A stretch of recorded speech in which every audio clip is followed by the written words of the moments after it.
पिछले 2-3 दिनों में जहां बिहार की राजनीति बदली है, वहीं कांग्रेस भी बिल्कुल बदल गई है। कांग्रेस अब मुखर हो गई है और कांग्रेस इस स्थिति में अपने आप को समझ रही है कि वो किसी के साथ कोई समझौता करके एक बेहतर परिणाम दे सकती है। आपको बता दें कि अचानक से कांग्रेस ने ऐसा ऑफ़र दिया है जिससे तेजस्वी सहित नीतीश कुमार और भारतीय जनता पार्टी सबको चौंका दिया है। आपको बता दें कि 2 सीटों पर उपचुनाव होने हैं और इसको लेकर के चर्चा अब तेज़ हो गई है, गहमागहमी बढ़ गई है और कौन किधर से क्या करेगा इसका फैसला लगभग हो गया है। लेकिन जहां एनडीए में सब कुछ ठीक ठाक है और सब मान गए हैं कि जदयू की सीट थी और जदयू ही चुनाव लड़ेगी, भारतीय जनता पार्टी भी इस पर अब अपना कोई भी मंतव्य देने से इनकार कर रही है। वहीं आपको बता दें कि महागठबंधन में आरजेडी के ये कहने के बाद कि दोनों ही सीटों पे वह चुनाव लड़ना चाहती है और इसके बाद बिहार में एक और बड़ा जनाधार बढ़ा करके सत्ता में आना चाहती है। इन सारी बातों के बाद कांग्रेस ने अड़ जाने का एक तरह से जो बात सामने आया है कि कांग्रेस इस पूरे मामले पर अड़ गई है। कांग्रेस कुशेश्वर स्थान का सीट जो है वो छोड़ने के लिए तैयार नहीं है, जबकि मान मनोबल का दौर भी जारी है। और दूसरी तरफ ज़बरदस्ती भी कई तरह के बयान आए हैं जो बता रहे हैं कि राष्ट्रीय जनता दल वहाँ चुनाव लड़ना चाहेगी। लेकिन इसमें सबसे बड़ा फैक्टर जो है वो लोक जनशक्ति पार्टी का है।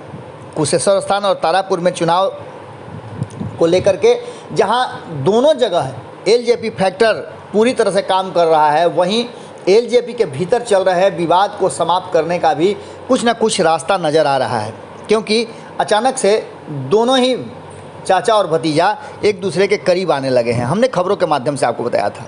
लेकिन कुशेश्वर स्थान का जो इतिहास रहा है, उस इतिहास में 2020 को अगर हम बारीकी से देखते हैं तो जिसके लिए कांग्रेस और राष्ट्रीय जनता दल के बीच में कहीं ना कहीं जिच हो रहा है, उसमें सीधी तौर पे अगर देखा जाए तो आंकड़ों के हिसाब से ये हक कांग्रेस का ही बनता है। 2020 में भी कांग्रेस को इस पर लगभग कड़ी टक्कर देने का मौका मिला था और ये सीट कांग्रेस के खाते में ही थी। लेकिन जो स्थिति वर्तमान में है उसमें राष्ट्रीय जनता दल और ख़ास करके तेजस्वी यादव चाहते हैं कि वो सीट उनके हाथ में आ जाए, जिससे कि वो अपना जनाधार और अपनी पार्टी की संख्या और बढ़ा सके। विधानसभा उपचुनाव को लेकर के कुशेश्वर स्थान में से प्रत्याशियों के चयन को लेकर के कांग्रेस 5 सदस्यीय समिति भी बना चुकी है। कांग्रेस का सीधे तौर पे कहना है कि वो हर हाल में इसको छोड़ना नहीं चाहती है और ख़ास करके कन्हैया कुमार के आने के बाद उत्साहित कांग्रेस ने आरजेडी से भी स्पष्ट कर दिया है कि वो सीट नहीं छोड़ेंगे। इस 5 सदस्यीय कमेटी को 2 अक्टूबर तक का समय दिया गया है, जो अपनी रिपोर्ट सौंपेंगे। और कांग्रेस के बिहार प्रभारी भक्तचरण दास ने इस विधानसभा क्षेत्र की आदतन स्थिति की जानकारी देने और उम्मीदवारों के चयन के लिए जो समिति बनाई है, उसमें जिन लोगों का नाम शामिल किया गया है उसमें आपको बता दें कि कैसर खान हैं, आईपी गुप्ता हैं, आनंद माधव हैं, कपिल देव प्रसाद यादव हैं और अजय पासवान को इसमें रखा गया है। ये बिल्कुल ही अलग टीम है और कार्यकारी अध्यक्ष समीर कुमार सिंह इस संबंध में आदेश जारी कर चुके हैं। इस सीट को लेकर के कांग्रेस इस बार पूरी तरह से आशान्वित है कि जो स्थिति है उसमें उसे इस सीट पर जीत प्राप्त हो जाएगी।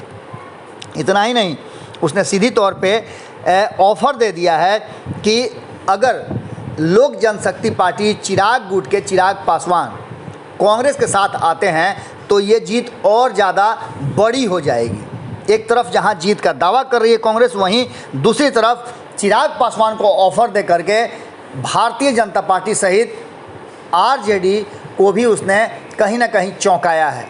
वहीं आपको बता दें कि यदि सिंबल चिराग पासवान के पास ही रह जाता है तो ऐसी स्थिति में नीतीश कुमार के लिए भी परेशानियां बढ़ जाएंगी और ऐसी स्थिति में चिराग पासवान का जो फैसला होगा चुनाव लड़ने का, वो नीतीश कुमार को अधिक डैमेज करेगा बनिस्बत महागठबंधन को।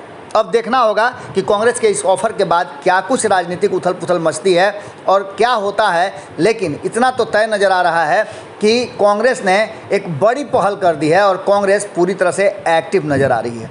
जुड़े रहें भारत लाइव के साथ, खबरें लगातार जारी हैं। अगर ये वीडियो पसंद आई और वह बिहार के राजनीति और बिहारियत से सरोकार रखेनी तो सब्सक्राइब बटन दबा के चैनल के सब्सक्राइब कर ली। ओजे एगो घंटी बा, ओकरा बटन दबा देला से कुल सटीक और मारक खबर रुआ मुफ्त में मिल जाई। अगर रुआ पत्रकारिता के हमनी के नया प्रयोग में सहयोग कर चाहतानी तो ज्वाइन बटन दबा दी। पेटीएम नंबर नोट कर ली 9386816700। धन्यवाद।